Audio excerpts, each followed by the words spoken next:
John D. Rockefeller, the peak, the state, and the breakup. At this point, the story is no longer a rise story, because for John D. Rockefeller, rising is over. He is no longer climbing upward. He is the top. By the late 1870s, Standard Oil is no longer just a company. It is not merely an industry. It is not even just a cartel. Standard Oil is the oil circulation system of the United States. Oil is extracted, and it goes nowhere without passing through Rockefeller. Railroads speak to him. Banks fall in line with him. Politicians whisper his name. Newspapers either take his advertising or stay silent. But at this exact moment, something invisible begins to change. While Rockefeller's wealth continues to grow, his reputation begins to fall. And this fall is not quiet. It is political, dirty, and bloody. The peak of the monopoly, the invisible state. Standard Oil does not defeat its competitors simply because it is better, not because it is cheaper, not because it is more efficient. Standard Oil pushes its competitors out of the system. Secret railroad deals are made. While competitors pay higher transportation fees, Standard Oil receives discounts. When a rival builds a refinery, prices in that region are deliberately slashed below cost. Prices stay low until the rival collapses. Once the rival is gone, prices rise again. This is not a free market story. This is a story of choking the market by the throat. And the most dangerous part is this. Rockefeller does not see this as personal evil. In his mind, this is a moral duty. To Rockefeller, competition is waste. Multiple companies are chaos. One massive structure is order, and order pleases God.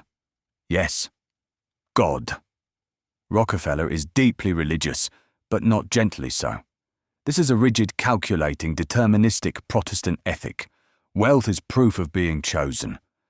Poverty is the result of a lack of discipline. That is why Rockefeller does not see himself as the villain. He sees himself as the man who brings order. But the public does not see it that way. Public enemy. The press and politics enter the stage. By the 1890s, something new emerges in America, a public that fears big capital. Journalists begin writing about Rockefeller, but not with praise. Nicknames appear: the Oil King, the Invisible Emperor, the American Monster. Ida Tarbell enters the scene. Tarbell's writings are more than corporate analysis. They are a character assassination. She documents, with evidence, how Standard Oil destroys competitors, buys politicians, and bends the law.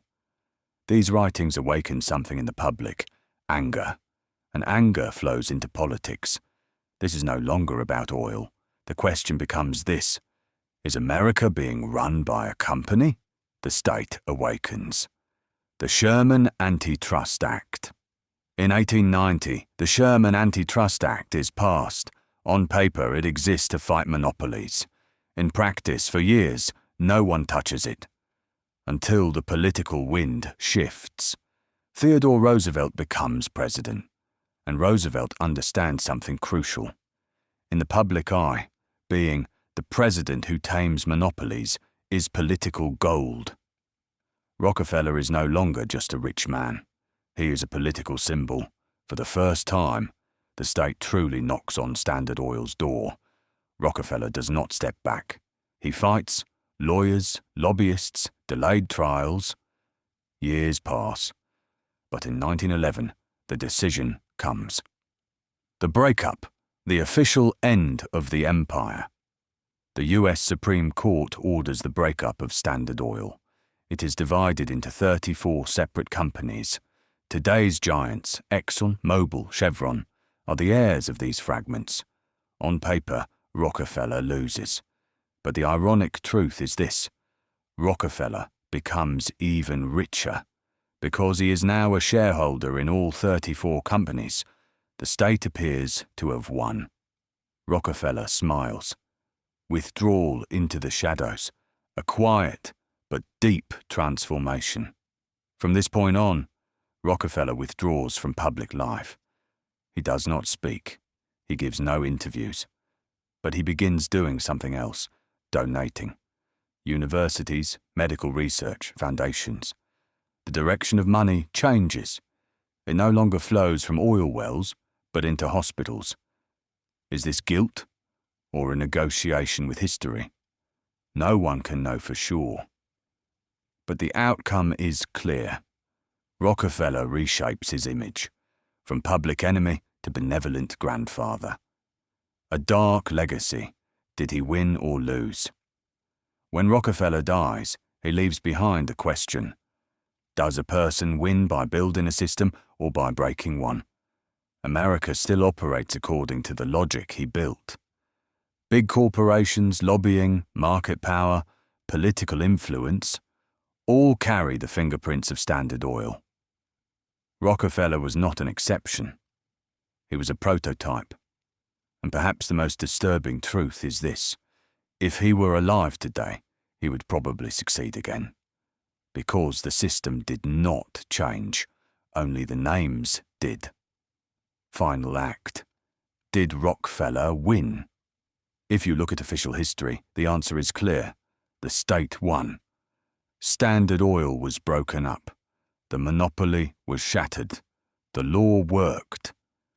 But if you pull the curtain and back just a little, you see another truth. Rockefeller was not imprisoned. He did not lose his fortune. On the contrary, he became even wealthier. The state broke his company, but it could not destroy his logic. Because Rockefeller's real achievement was not selling oil, it was showing how money can be organized. When you look at today's mega corporations, you see the same pattern. A company grows. Then it becomes indispensable. Then it is questioned for being too big. Then the state steps in. Then the company is broken up, fined, regulated. But the founders do not lose, because the system now operates exactly as they designed it. Rockefeller was not a man. He was a template. Today, data flows instead of oil. Algorithms replace railroads. But power still sits in the same place, in the hands of those who control the flow. And the most unsettling part is this. What Rockefeller did might not even be considered illegal anymore, because when he built the system did not yet exist. Today, the system exists, and we live inside it. Did Rockefeller win? If that's the question, yes. But the more important question is this. Are we still losing?